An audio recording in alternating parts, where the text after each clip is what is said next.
আমি এখন অবস্থান করতেছি দিনাজপুর শহর থেকে প্রায় 20 কিলোমিটার দূরে অবস্থিত কাহারোল উপজেলা এবং গ্রামটার নাম হচ্ছে নয়াবাদ গ্রাম। এই গ্রামেই একটা মসজিদ অবস্থিত, এটার নাম হচ্ছে নয়াবাদ মসজিদ।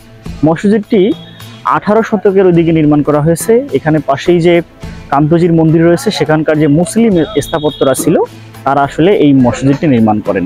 মসজিদটি পাশ দিয়ে বয়ে গেছে টেপা নদী।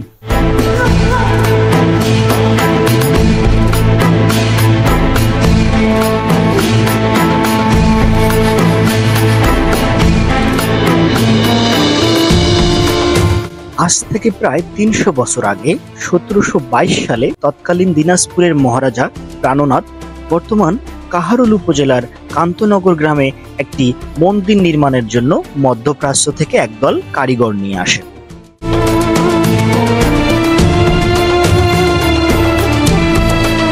নির্মাণকালীন সময় মন্দিরের পাশেই খোলা আকাশের নিচে নামাজ আদায় করতেন তারা।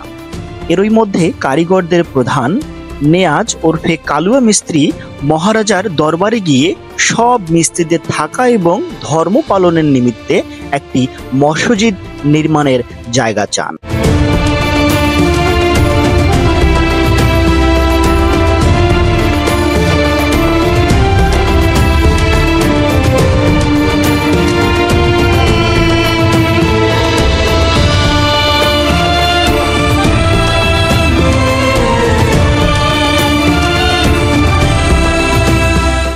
এ সময় মহারাজা মন্দির থেকে প্রায় 1 কিলোমিটার দূরত্বে টেপা নদীর পশ্চিম কোল ঘেঁষে অবস্থিত নয়াবাদ গ্রামে 1.15 বিঘা জমি মসজিদ নির্মাণের জন্য জায়গা দেয়।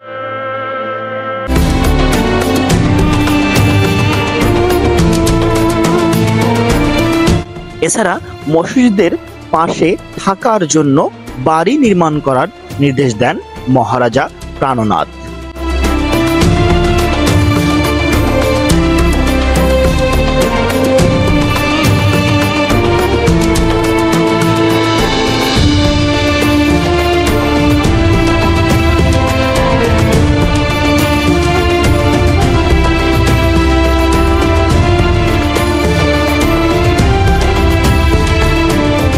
জেলা শহর থেকে 20 কিলোমিটার উত্তর পশ্চিম কোণে টেপা নদীর পশ্চিম কোল ঘেঁষে অবস্থিত মসজিদটি 1.15 বিঘা জমির উপর প্রতিষ্ঠিত।